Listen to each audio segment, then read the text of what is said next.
नमस्कार प्रिय विद्यार्थियों, ज्ञान तृप्ति महाविद्यालय के इस यूट्यूब चैनल में आपका स्वागत है। और आज हम बात करेंगे साइकोन की। प्रीवियस वीडियोस के अंदर हमने बात की थी कि साइकोन जो है, जिसको स्काइफा के नाम से जानते हैं, ऑरिफेरा से बिलोंग करता है, मैराइन स्पॉन्ज है, फीडर एनिमल्स है, इसमें अलैंगिक जनन पाया जाता है और रिप्रोडक्शन जो होता है बाय बडिंग यानी मुकुलन की प्रक्रिया के द्वारा। ये साइकोन की इंटरनल स्ट्रक्चर है। एक्सटर्नल स्ट्रक्चर का वर्णन हमने पहले कर चुके हैं हम कि एक्सटर्नल स्ट्रक्चर जो होती है वो किस प्रकार होती है। देखो, इंटरनल स्ट्रक्चर है ये। यदि हम बात करते हैं साइकोन की एक्सटर्नल स्ट्रक्चर की,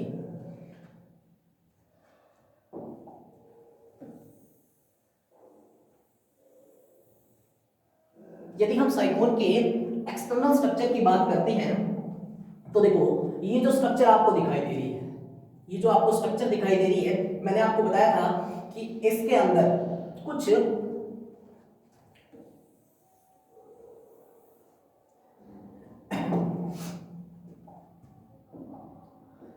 इस शेप के अंदर, यानी कि साइकोन के अंदर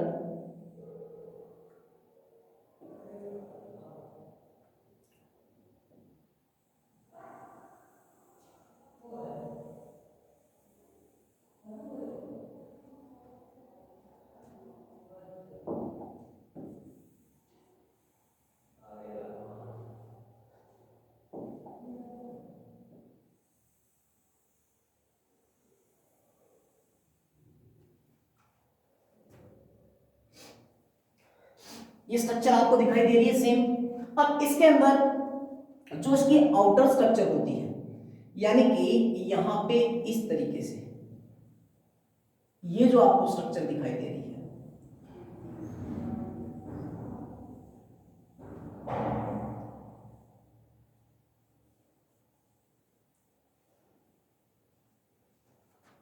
इसके अंदर मैं एक लेयर को थोड़ा सा बड़ा करके बनाऊंगा। देखो, यहां पे लगभग ये सेम स्ट्रक्चर है, लेकिन इसके अंदर जो ये वाला पोर्शन होता है, देखो ये वाला पोर्शन आपको सब में दिखाई दे रहा है, लेकिन इनके अंदर क्या है कि जो जो पार्ट हम बना रहे हैं, यानी कि ये वाला मान लो,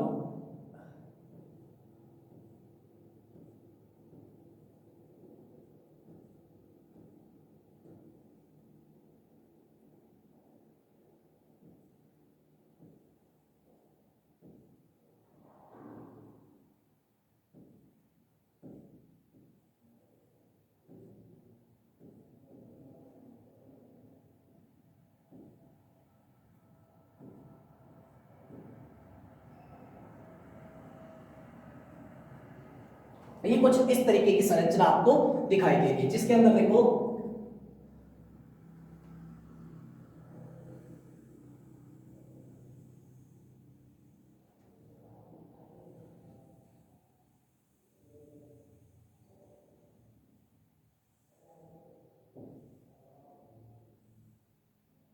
कुछ लगभग इस तरीके, ये इसका स्ट्रेटम वाला भाग हो गया इसका।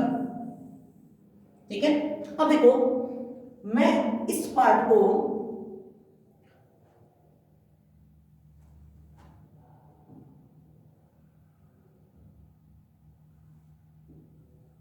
देखो, हम इस पार्ट को लेके चलते हैं, सिर्फ एक पार्ट को।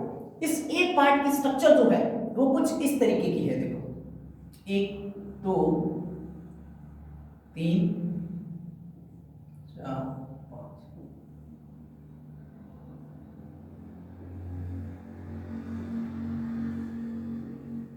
देखो, ये जो स्ट्रक्चर दिखाई दे रही है, इसके अंदर यहां पर हमने कहा ये ऊपर वाला रीजन हो गया इसका ओस्कुलम रीजन, जहां से जल की धारा इसके बॉडी में प्रवेश करती है।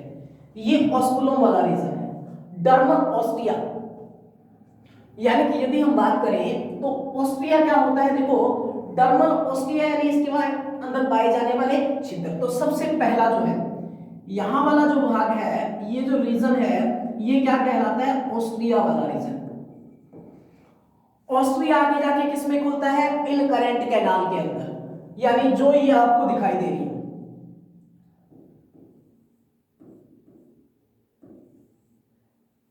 ये दो रीजन दिखाई दे रहे हैं। यहाँ पे एक ये और एक ये कहलाते हैं इनकरेंट कैनाल।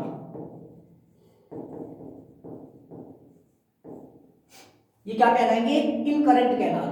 इनकरेंट कैनाल के बाद तीसरा जो पार्ट आता है वो है यहाँ पे प्रोसोपाइल, एपिपाइल, रेडियल कैनाल्स, इन सब का। तो देखो हमने जो बात की थी कि ये जो स्ट्रक्चर आपको दिखाई दे रही थी, इसके अंदर हमने बात की थी पहले वाले पार्ट की, ऑस्ट्रिया की।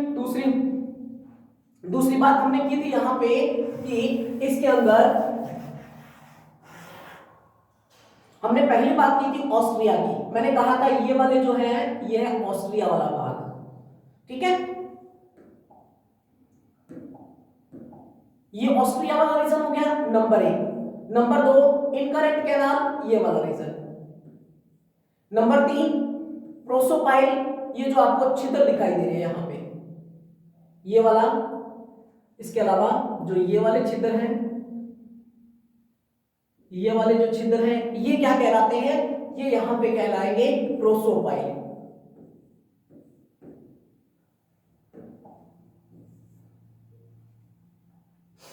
ये यहां पे कहलाते हैं प्रोसोपाइल वाले रीजन।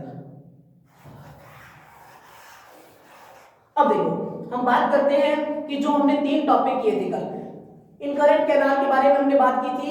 उसके बाद हमने बात की थी यहाँ पे कि जो रीजन है आपका कौन सा, आगामी द्वार या प्रोसोपाइल वाला रीजन। हमने कहा था इनकरेंट कैनालें अंतः कोशिकीय अवकाशों द्वारा रेडियल कैनाल्स में खुलती है, और इन अवकाशों को हम क्या कहते हैं? आगामी द्वार कहते हैं। इन्हीं के द्वारा जल इनकरेंट कैनाल में आता है, और शिशु अवस्था में साइकोन व अन्य स्पंजों में जो अंतर्वाही नाले होती है, इनकरेंट कैनाल होती है, वो रेडियल कैनाल्स में पोरोसाइट के द्वारा खुलती है। व्यस्क में पोरोसाइट नहीं पाए जाते, जबकि क्या पाए जाते हैं? व्यस्क में प्रोसोपाइल पाए जाते हैं। आज हम बात करते हैं अपने फोर्थ टॉपिक की, जिसका नाम है रेडियल कैनाल्स। देखो रेडियल कैनाल्स क्या होते हैं? मैंने आपको बताया था कि इनकरेंट कैनाल और रेडियल कैनाल्स दोनों एक दूसरे के क्या होती है? एकांतर क्रम में पाई जाती है। देखो अरिय नालों को कशाबी नाले भी कहा जाता है, फ्लैजेलेटेड कैनाल्स भी कहा जाता है।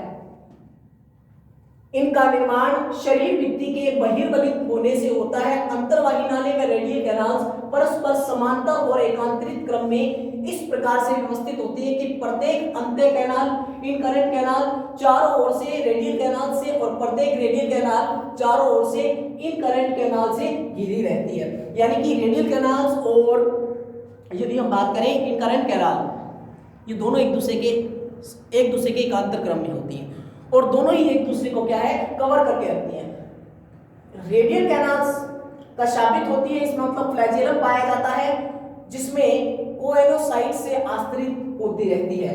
रेडियल कैनालें होती है जो वो कशाबित कोएनोसाइट से आश्रित होती हैं। इसका मतलब रेडियल कैनाल्स के अंदर फ्लैजेलेटेड सेल्स पाई जाती हैं, जिनको कहते हैं कोएनोसाइट सेल्स। ये नाली बाहर की ओर बंद होती है और अंदर की ओर किस प्रकार की होती है? स्पंज गुहा में एक प्रोसोपाइल या एपोपाइल द्वार के द्वारा खुलती है। रेडियल कैनाल्स आगे जाके खुलती है एपोपाइल में, और अरिय नालों में से स्पंज गुहा में जल अपद्वार द्वारा आता है। अब ये आ गया एपोपाइल वाला रीजन। एपोपाइल वाला रीजन देखो, रेडियल कैनाल्स और स्पंज गुहा के बीच एक पतला डायफ्राम होता है, जिसे एक बड़ा छिद्र होता है, जिसे हम कहते हैं एपोपाइल रीजन। इसे आंतरिक ऑस्ट्रिया भी कहते हैं। अपद्वार भी चारों ओर से संकुचनशील पेशिकाओं से घिरा रहता है, जिनके कारण यह संकुचित और चौड़ा हो सकता है। छठा पॉइंट था हमारा जो स्पंज गुहा वाला पार्ट, यानी यदि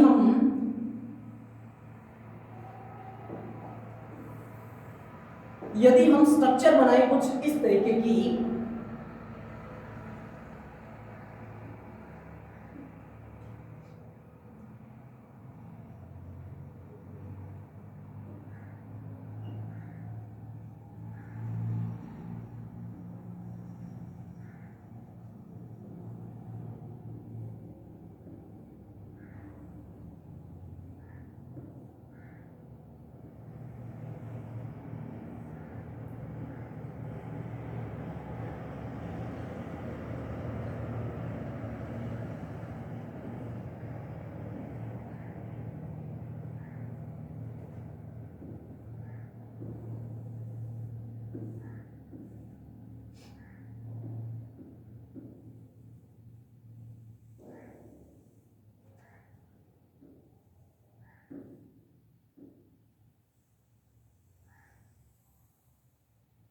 हम कुछ इस फिंगर लाइक स्ट्रक्चर बनाते हैं जिसके अंदर क्या क्या होता है।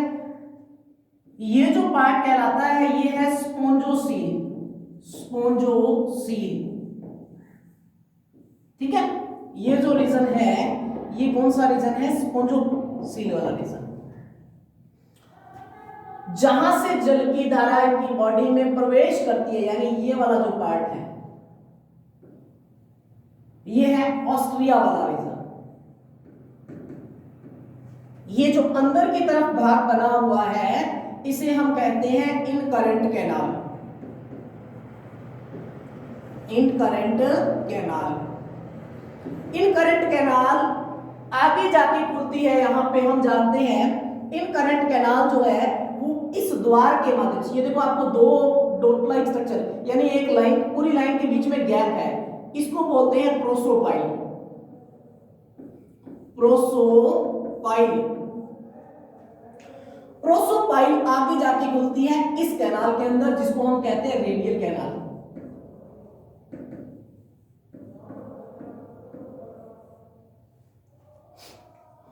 और अगर यदि बात की जाए रेडियल कैनाल आगे जाके यहां पे आएगी, इसको कहेंगे एपोपाइल रीजन।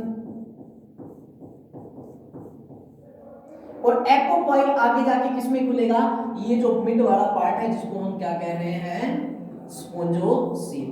तो देखो आपने बात की थी हमने कि जो स्पॉन्ज होता है एक प्रकार का साइकोन जो है या स्काइफा जो है एक प्रकार का स्पंज है, इसकी स्ट्रक्चर कुछ फिंगर लाइक होती है मान लो, यानी जब हम इसके अंदर जो इसकी एक्सटर्नल स्ट्रक्चर को देखते हैं तो एक्सटर्नल स्ट्रक्चर के अंदर हमें कुछ इस प्रकार के फिंगर लाइक प्रोजेक्शन मिलते हैं, जिसके अंदर जो हमारा हथेली वाला रीजन है ये वाला रीजन इसको हम कहेंगे स्पोंजोसील। और इसके अंदर जो हमने ये फिंगर लाइक स्ट्रक्चर बनाई है इसमें जहां से जो ओपन रूप से है ये इनकरेंट कैनाल वाला रीजन है, ये इनकरेंट कैनाल वाला रीजन है, ये रेडियल कैनाल वाला रीजन है।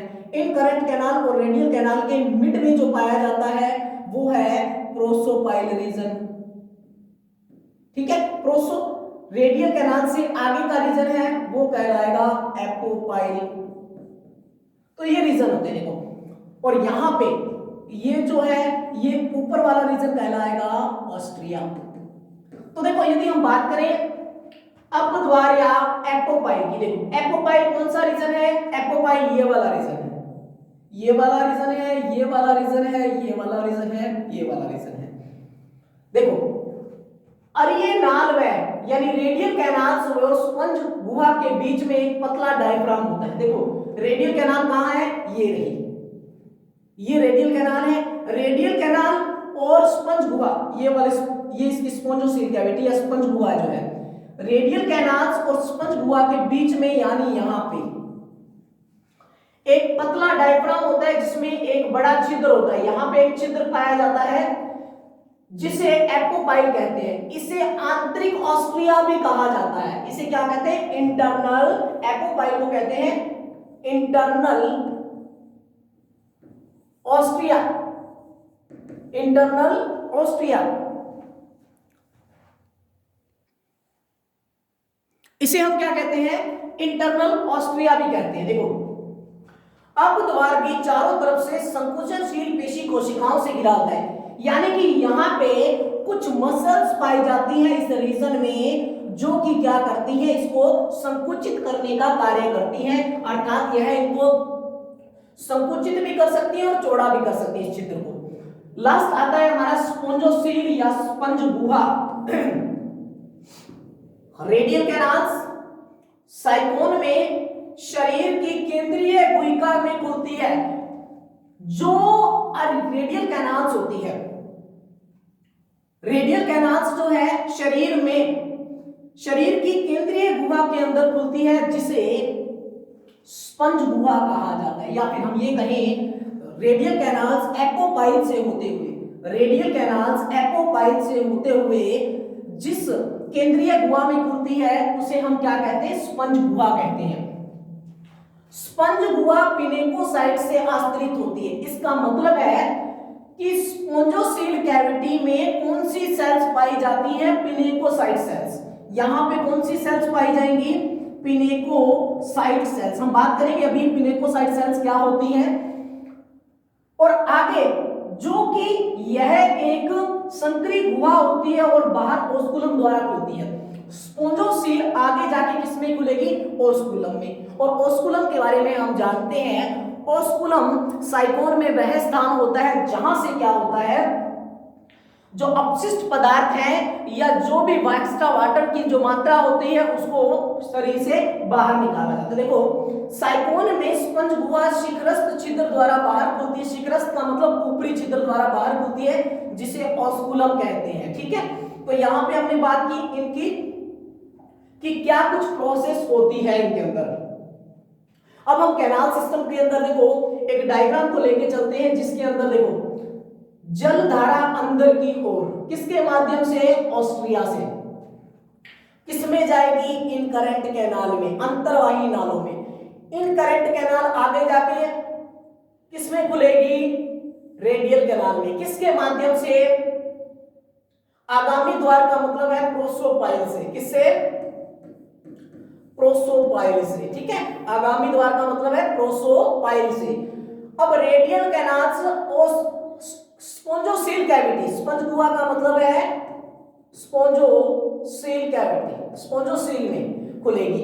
कौन से माध्यम से? अपद्वार से। कौन सा द्वार? एपोपाइल। एपोपाइल। यहां पे मतलब एक डायग्राम दे रखा है कि जो जल की धारा है वो साइकोन के अंदर ऑस्ट्रिया से प्रवेश करती है और कहां चली जाती है? इन करंट कैनाल में। इन करंट कैनाल से आती है रेडियल कैनाल में। कौन से द्वार के द्वारा? प्रोसोपाइल द्वार के द्वारा। रेडियल, फिर यहां पे क्या होता है? रेडियल कैनाल से जो जल की धारा है वो इसकी स्पोंजोसील कैविटी में जाती है। क्यों? किसके माध्यम से? एपोपाइल द्वार के माध्यम से, अपद्वार के माध्यम से। स्पोंजोसील कैविटी से जो जल की धारा है वो शरीर से बाहर निकलती है। किसके माध्यम से? ओस्कुलम के माध्यम से। तो देखो अब हम कैनाल सिस्टम का जो सिग्निफिकेंस है वो देखते हैं, महत्व देखते हैं।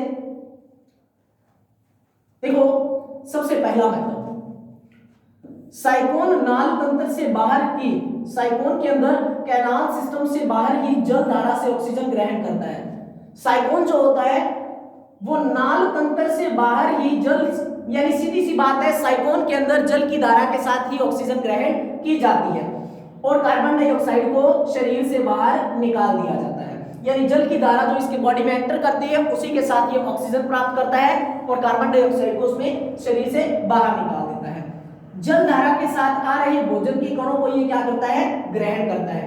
क्यों? कौन से सिस्टम के माध्यम से? कैनाल सिस्टम के माध्यम से। अपचयित भोजन भी नाल तंत्र द्वारा जल के साथ शरीर से बाहर निकाला है, यानी यहां से होते हुए अपशिष्ट पदार्थों को भी ओस्कुलम के द्वारा बाहर निकाला जाता है। नाल तंत्र जनन में भी सहायता करता है। कैनाल सिस्टम जो होता है इसके रिप्रोडक्शन या जनन में भी क्या करता है? सहायता करता है। उत्सर्जित पदार्थ भी शरीर में कैनाल सिस्टम की सहायता से ही निकाले जाते हैं। तो हमने ये बात की कैनाल सिस्टम के सिग्निफिकेंस की। अब हम बात करते हैं साइकोन के अंदर श्वसन की। देखो जैसा कि आपने देखा कि साइकोन जो होता है जल की धारा के साथ ऑक्सीजन ग्रहण करता है और CO2 को बाहर निकालता है। तो हम देखते हैं किस प्रकार होता है। साइकोन में जलीय श्वसन पाया जाता है, अर्थात यह जल में घुली हुई ऑक्सीजन का उपयोग करता है। साइकोन में कोई विशेष प्रकार के श्वसन अंग नहीं पाए जाते।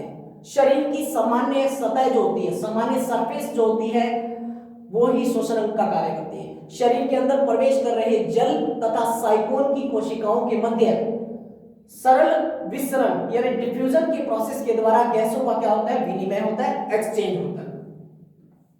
जल में घुली हुई ऑक्सीजन को शरीर की सामान्य सतह विसरण द्वारा ग्रहण करती है एवं विसरण द्वारा ही कार्बन डाइऑक्साइड जल में क्या होती है? रिलीज हो जाती है। अमीबोसाइट्स ग्रहण की गई ऑक्सीजन को समस्त मीसेन काइमा में विस्तृत करते हैं, यानी इनके अंदर कुछ सेल्स पाई जाती हैं जिनको हम कहते हैं अमीबोसाइट सेल्स। ये अमीबोसाइट सेल्स क्या करती हैं? ऑक्सीजन को मीसेन काइमा में विस्तृत करती हैं। यही ऑक्सीजन भोजन के ऑक्सीकरण से में प्रयोग में ली जाती है एवं ऊर्जा उत्पन्न होती है। यह ऊर्जा एटीपी के रूप में इसमें क्या होती है, स्टोर रहती है। तो हमने देखा कि साइकोन के अंदर किसी भी प्रकार का श्वसन अंग नहीं पाया जाता। यदि हम बात करें साइकोन के अंदर श्वसन तंत्र की, तो साइकोन में किसी भी प्रकार का श्वसन अंग स्पेशल नहीं होता। इनके अंदर जो श्वसन होता है वो सामान्य है सतह के द्वारा होता है।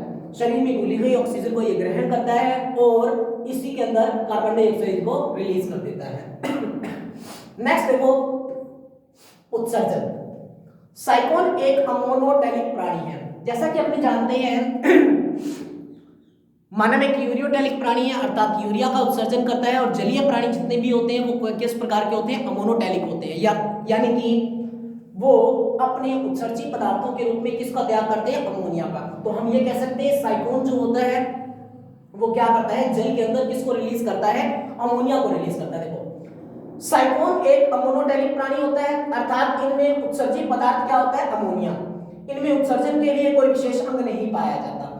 इनमें उत्सर्जन के लिए कोई विशेष अंग नहीं पाया जाता। शरीर की सामान्य सतह ही उत्सर्जन का कार्य करती है। साइकोन उत्सर्जी पदार्थों को विसरण के द्वारा शरीर से बाहर निकालता है। वह ये बाहर जा रही जल धारा के साथ शरीर से त्याग दिए जाते हैं। कुछ वैज्ञानिकों का मानना है कि उत्सर्जी पदार्थ अमीबोसाइट्स में संग्रहित किए जाते हैं। वह साइकोन इन अमीबोसाइट्स को शरीर से बाहर निकाल देता है। तो यहाँ पे एक्सक्रिएशन की यानी उत्सर्जन की बात करें तो साइकोन के अंदर किसी भी प्रकार का उत्सर्जन अंग भी नहीं होता, कोई भी श्वसन अंग नहीं होता। जो सारी प्रोसेस हो रही है वो विसरण की प्रक्रिया के द्वारा हो रही है। विसरण के द्वारा ही ये क्या करता है, जल में घुली हुई ऑक्सीजन को ग्रहण करता है और विसरण की प्रोसेस के द्वारा ही ये क्या करता है, जो शरीर में जो अपशिष्ट पदार्थ होते हैं उनको शरीर से बाहर निकालने का काम करता है। फिर हम बात करते हैं देखो न्यूट्रिशन की। मैंने आपको एक बात बताई थी कि साइकोन एक फिल्टर फीडर एनिमल्स है, अर्थात जो कि पादप प्लवकों और कार्बनिक पदार्थों को क्या करता है, भक्षण करता है। तो देखो साइकोन एक निस्यंदी अशनकारी यानी फिल्टर फीडर जंतु है। यह छोटे छोटे जीवों जैसे प्लवकों या कार्बनिक कणों का क्या करता है, भक्षण करता है। यह पोषण के लिए जलधारा के साथ प्रवेश कर रहे यानी अपने भोजन के लिए जल की धारा के साथ प्रवेश कर रहे भोजन पर ही क्या रहता है, डिपेंड रहता है, निर्भर रहता है। जल धारा के साथ भोजन के कण जो होते हैं ऑस्ट्रिया द्वारा अंदर प्रवेश करते हैं और अंत में ये जल के साथ रेडियल कैनाल्स में आते हैं। रेडियल कैनाल्स में कोएनोसाइट, रेडियल कैनाल्स में यानी हम ये कहें रेडियल कैनाल्स जो होती हैं उनमें कुछ सेल्स पाई जाती है, उनको कहते हैं कोएनोसाइट सेल्स। ये कोएनोसाइट्स जो सेल्स होती हैं ये फ्लैजेलम युक्त होती हैं, ठीक है, यानी कशाभिकाएं इनमें पाई जाती है। यानी कोएनोसाइट सेल्स के अंदर फ्लैजेलम पाया जाता है। कोएनोसाइट्स की कशाभिकाएं स्पंदन द्वारा जल की धारा को बनाए रखती हैं। ऑस्ट्रिया छोटे व बड़े होकर सिर्फ छोटे छोटे भोजन के कणों को अंदर प्रवेश करने देते हैं। यानी ऑस्ट्रिया के जो छिद्र होते हैं वो छोटे भी हो सकते हैं और बड़े भी हो सकते हैं। तो ये क्या काम करते हैं, ये सिर्फ छोटे भोजन के कणों को ही अंदर प्रवेश करने देते हैं, बाकी को क्या है रिजेक्ट करके बाहर की तरफ आगे भेज देते हैं। इसी कारण साइकोन को एक निस्यंदी अशनकारी कहा जाता है। यदि हम बात करें अरीय नालों में यानी रेडियल कैनाल्स में भोजन के कण कोएनोसाइट्स के कोलरों से चिपक जाते हैं। रेडियल कैनाल्स में कोएनोसाइट सेल्स जो होती है उनके कोलरों से भोजन के कण जो है चिपक जाते हैं। वह कोएनोसाइट्स भोजन के कणों को क्या कर लेती है, अंदर निगल लेती है। कोलर के सूक्ष्म विलाई, विलाई का मतलब है यहाँ पे रसांकुर, ठीक है। कॉलर के अंदर यानी कि इस प्रकार की आप स्ट्रक्चर मान सकते हो कि इस प्रकार की क्या है, यहाँ पे इस प्रकार का फ्लैजेलम है और यहाँ पे क्या पाए जा रहे हैं, विलाई पाए जा रहे हैं। इनको हम बोलते हैं विलाई और ये जो है ये फ्लैजेलम युक्त होता है और ये कुछ सेल्स इस तरीके की होती है, यानी कुछ ये है कोएनोसाइट सेल्स।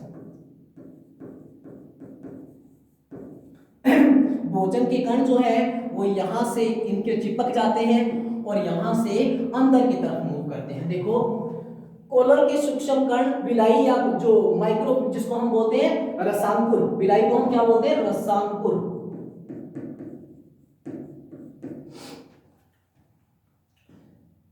कॉलर के सूक्ष्म विलाई भोजन के कणों को छानने का काम करते हैं। माइक्रो विलाई जो होते हैं ये रसांकुर जो होते हैं, यहाँ पे क्या है सिलेक्टेड भोजन जो छोटे छोटे फूड पार्टिकल्स हैं वो ही क्या है अंदर की तरफ आते हैं। कॉलम के सूक्ष्म विलाई भोजन के कणों को छानने का कार्य करते हैं। भोजन कोएनोसाइट्स की खाद्य धानियों में आ जाता है, यानी कोएनोसाइट्स की फूड वैक्यूल्स में आ जाता है। भोजन का पाचन खाद्य धानियों में होता है। खाद्य धानियों का मतलब आपने देखा था कि अमीब जो पैरामीशियम है उसके अंदर जो जब कोई फूड मटेरियल एंटर करता है तो फूड मटेरियल के चारों ओर एक वैक्यूल बनती है जिसको हम क्या बोलते हैं, फूड वैक्यूल। यानी कि मैं ये कहूं कि यहाँ पे ये भोजन के छोटे छोटे कण हैं और ये छोटे छोटे कण कोएनोसाइट्स के चारों ओर आए, इनके चारों ओर क्या बन जाती है, एक लेयर जिसको हम बोलते हैं फूड वैक्यूल। क्या बोलते हैं, फूड वैक्यूल। तो देखो इनमें भी कुछ इस प्रकार फूड वैक्यूल्स को बोलते हैं खाद्य धानियां। देखो भोजन का पाचन खाद्य धानियों में होता है। साइकोन में भोजन का पाचन इंट्रासेल्युलर होता है, यानी अंदर की तरफ होता है, अंतःकोशिकीय प्रकार होता है, कोशिकाओं के अंदर होता है। कोएनोसाइट्स में भोजन खाद्य धानियों में पहले अम्लीय व बाद में क्षारीय माध्यम में बदल जाता है तथा कई एंजाइमों की सहायता से भोजन का क्या होता है, इसमें डाइजेशन होता है, पाचन होता है।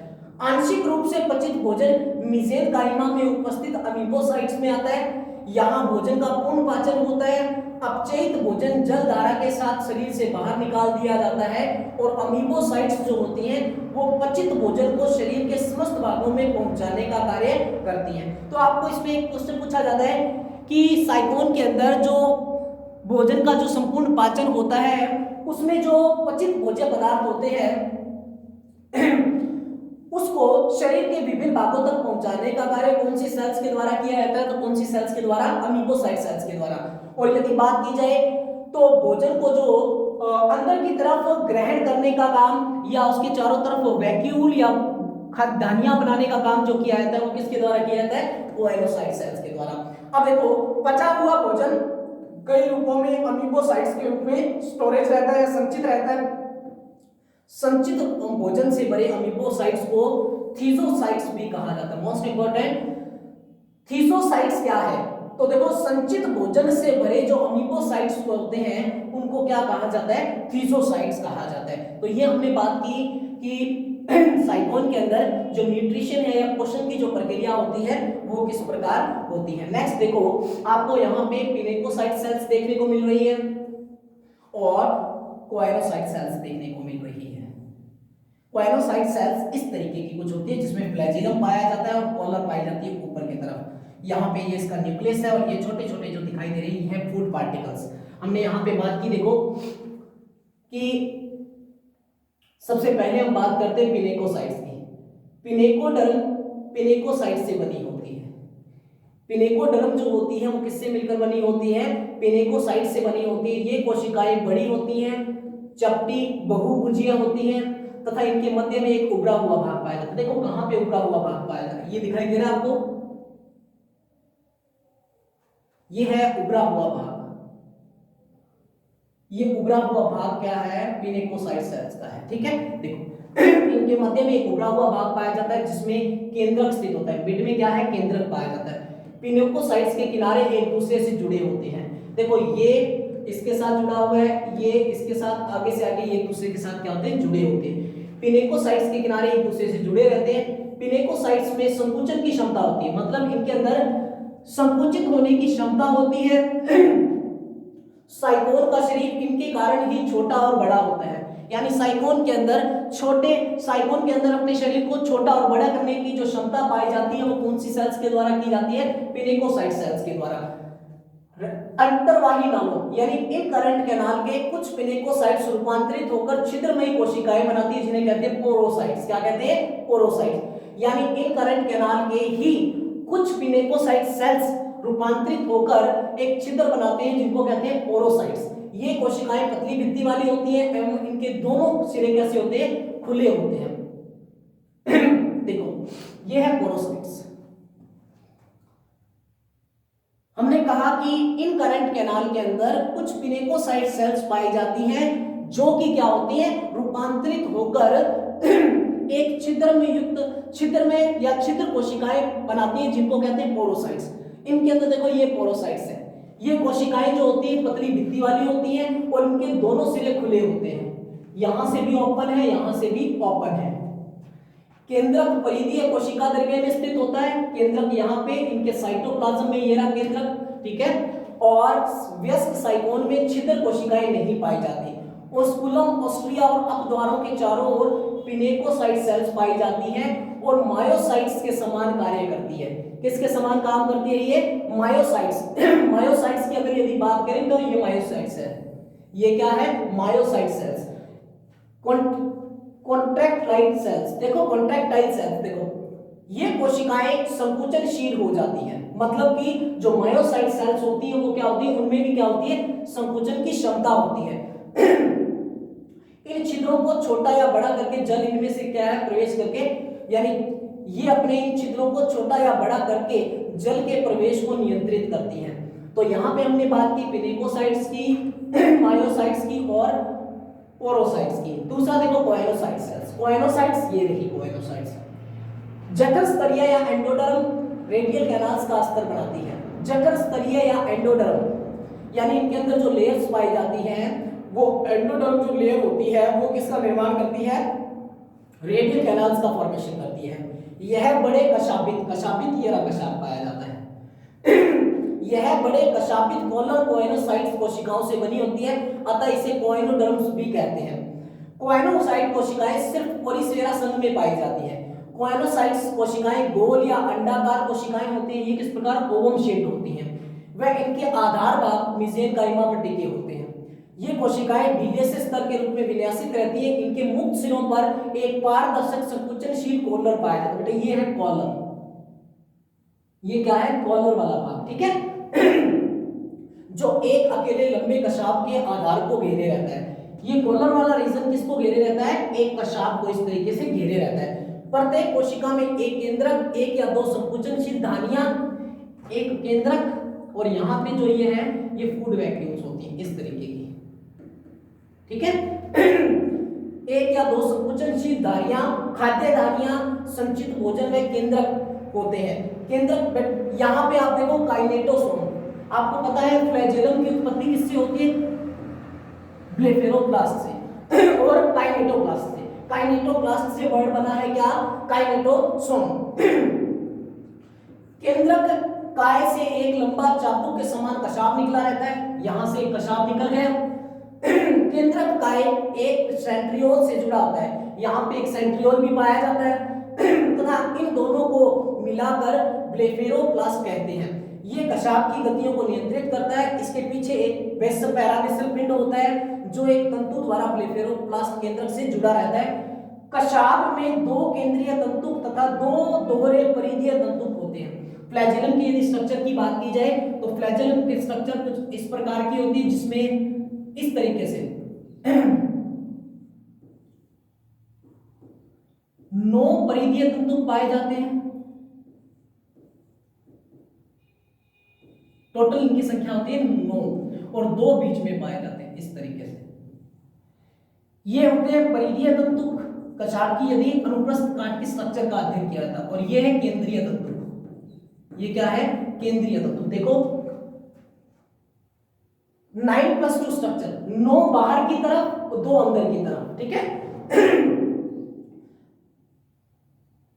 कशाप के आधारी भाग पर एक पारदर्शी कॉलर होता है जो कि 20 से 30 माइक्रोविलाई का बना होता है। यहाँ पे छोटे छोटे क्या पाए जाते हैं? माइक्रोविलाई पाए जाते हैं, ठीक है। ये सूक्ष्म विलाई बाहर की ओर निकले रहते हैं। वे संकुचनशील होते हैं तथा एक दूसरे से कनेक्टिव होते हैं, एक दूसरे से जुड़े रहते हैं। कोएनोसाइट्स को इलेक्ट्रॉन सूक्ष्मदर्शी से देखने पर ज्ञात हुआ कि इनमें माइटोकॉन्ड्रिया, कोशिकाएं, एंडोप्लाज्मिक रेटिकुलम आदि पाए जाते हैं। तो हमने ये बात की आज कि जो साइकोन होता है उनके अंदर न्यूट्रिशन किस प्रकार से होता है, साइकोन के अंदर रेस्पिरेशन किस प्रकार से होता है, साइकोन के अंदर एक्सक्रिएट मटेरियल जो है एक्सक्रिएशन कैसे होता है, और साइकोन की जो स्ट्रक्चर है उसके अंदर ऑस्कुलम, ऑस्ट्रिया, रेडियल कैनाल्स और radial canals, incurrent canals, prosopyle, apopyle वाला रीजन और स्पोंजोसील वाला रीजन और जो विभिन्न प्रकार के रीजन है, कोएनोसाइट सेल्स, पिनेकोसाइट सेल्स, ये किस प्रकार से होती हैं। इनके अंदर कुछ विशेष प्रकार की सेल्स पिनेकोसाइट्स और जो पिनेकोसाइट्स और कोएनोसाइट सेल्स जो होती हैं वो रूपांतरित होकर कुछ अन्य सेल्स का फॉर्मेशन भी करती हैं जिनके अंदर हमने बात की पोरोसाइट्स की और मायोसाइट्स की, ठीक है। तो हमने ये आज बात की इसकी। नेक्स्ट वीडियो के अंदर हम बात करेंगे इससे आगे की साइकोन के अंदर और क्या क्या प्रोसेस होती है। तब तक के लिए आप इसे देखते रहिए, लाइक करते रहिए और शेयर करते रहिए। धन्यवाद।